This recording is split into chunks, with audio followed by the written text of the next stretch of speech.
Have you ever wondered what it was like to walk through Egypt's golden age?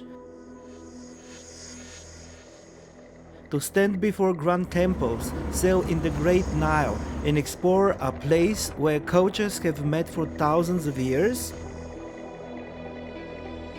Aswan is that place, a crossroads of history, a cradle of civilization, and a land of endless beauty waiting to be explored.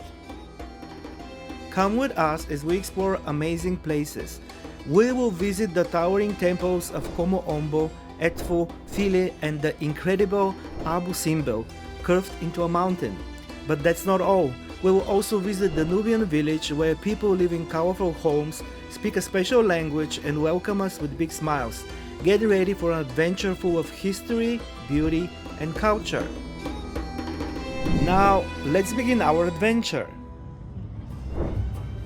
The sky was still dark when we woke up and made our way to Cairo airport.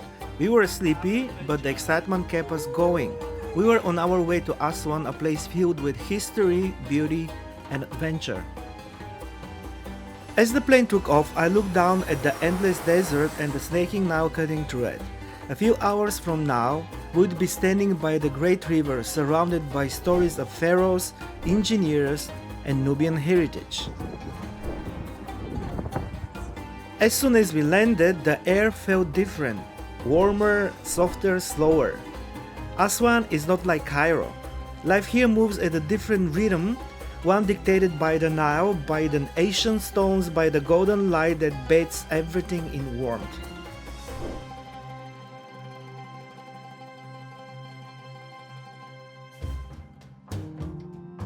Our first stop was the legendary Aswan High Dam. Standing on the top of it, you feel small. The Aswan High Dam stands as a massive barrier of concrete and ambition, stretching over 3 kilometers. Designed to control the powerful flow of the Nile, it reshaped the landscape and changed the course of history. The story of this dam is as grand as it is controversial.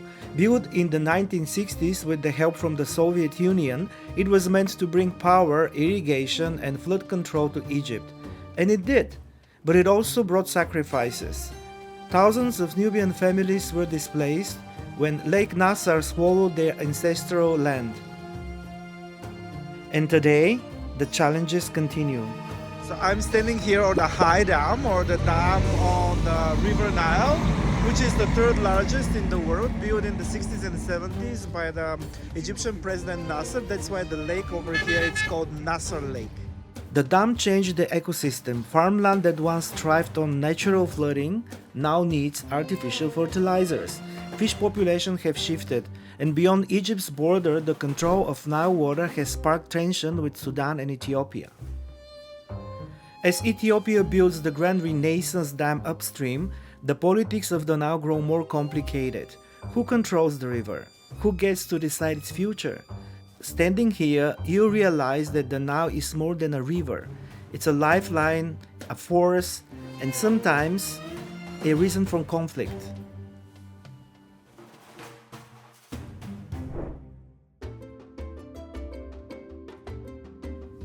Leaving the dam behind, we set off for the Nubian Village, a world away from the politics and engineering feats.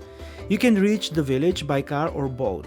Look like the village is very busy and we couldn't pass with our organized transportation van. This is where the fun began. We had to rent tuk-tuks to cut through the busy main street of the village and reach our accommodation. And now, look at this, guys! Woohoo! This is kind of a grand tour to the area. We know what to expect now, and we're gonna be back around here for sure. The Nubian village is unlike anywhere else. Homes painted in vibrant colors stand out against the golden sand and the blues of the Nile, each adorned with symbols and patterns that tell stories of the people who lived here. This village is a living testament to Nubian history, a culture that has thrived along the Nile for thousands of years. Despite displacement and changes, the Nubians have preserved their traditions, language, and way of life, making this place a true cultural treasure.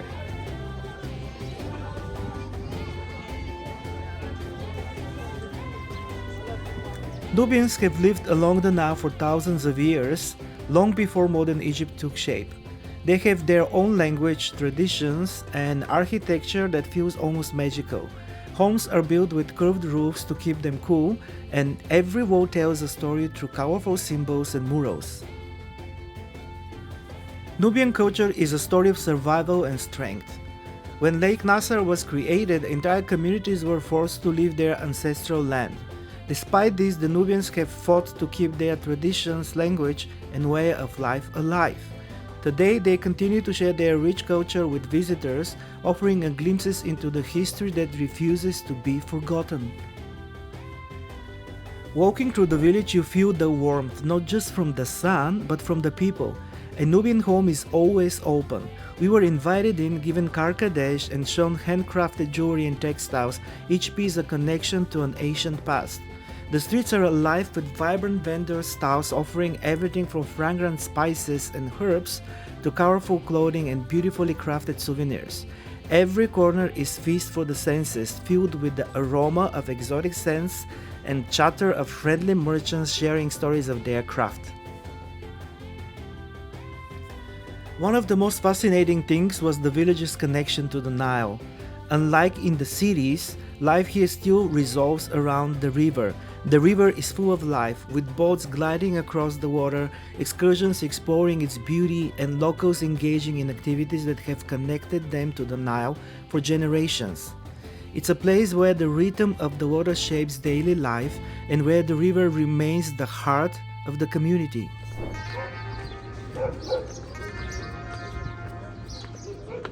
For the next several nights, we stayed at Anakato Nubian Experience, a place that feels more like a dream than a hotel.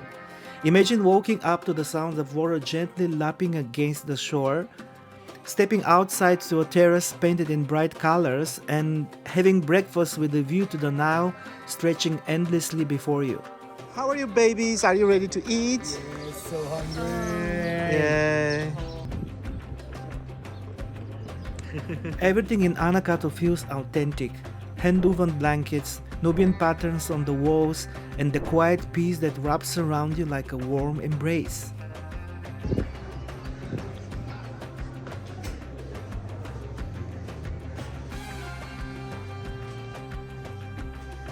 Okay, a room tour. Look how amazing is this, guys. This beautiful room, absolutely stunning. Wow. So beautiful. There's like small sink. This is the shower room. And this is the toilet. We had dinner on the terrace of the hotel overlooking the Nile. The view was breathtaking, with the water reflecting the golden hues of the setting sun. The experience was unforgettable, not just because of the scenery but also because of the fresh, locally sourced food. We tried authentic dishes like moussaka and stuffed grilled chicken, all bustling with rich flavors. The meal was paired with refreshing drinks made from hibiscus and dates, giving us a true taste of Nubian hospitality. Guys, see how beautiful it is right now. It's almost sunset and we're by Nile River. This is our hotel where we're staying over here. It's very colorful and we just had like a small dinner over here. What impresses you the most from the Nubian village? Leave a comment below and let me know what you think of this vibrant place. As the sun dipped below the horizon, I sat by the Nile, feeling a deep sense of connection to the land, the water, and the people. Aswan is more than a place to visit, it's a journey through history. Where ancient stones hold secrets, the Nile carries timeless whispers, and the wind echoes stories of the past. While in Aswan, we are planning to explore some of Egypt's most remarkable ancient temples. Ombo Temple, dedicated to Sobek and Horus. Edfu Temple, one of the best preserved shrines of the Ptolemaic period. Philae Temple, an Iceland sanctuary of the goddess Isis, and the majestic Abu Simbel, curved into a cliffside by Ramses II. Each of these places tells a unique story of devotion, power, and survival. Thank you for joining me on this journey. If you enjoyed it, make sure to subscribe to my channel and stay tuned for more travels through Egypt and beyond. So stay tuned for our next Egyptian adventure where we will learn more about the grand Egyptian temples in Aswan.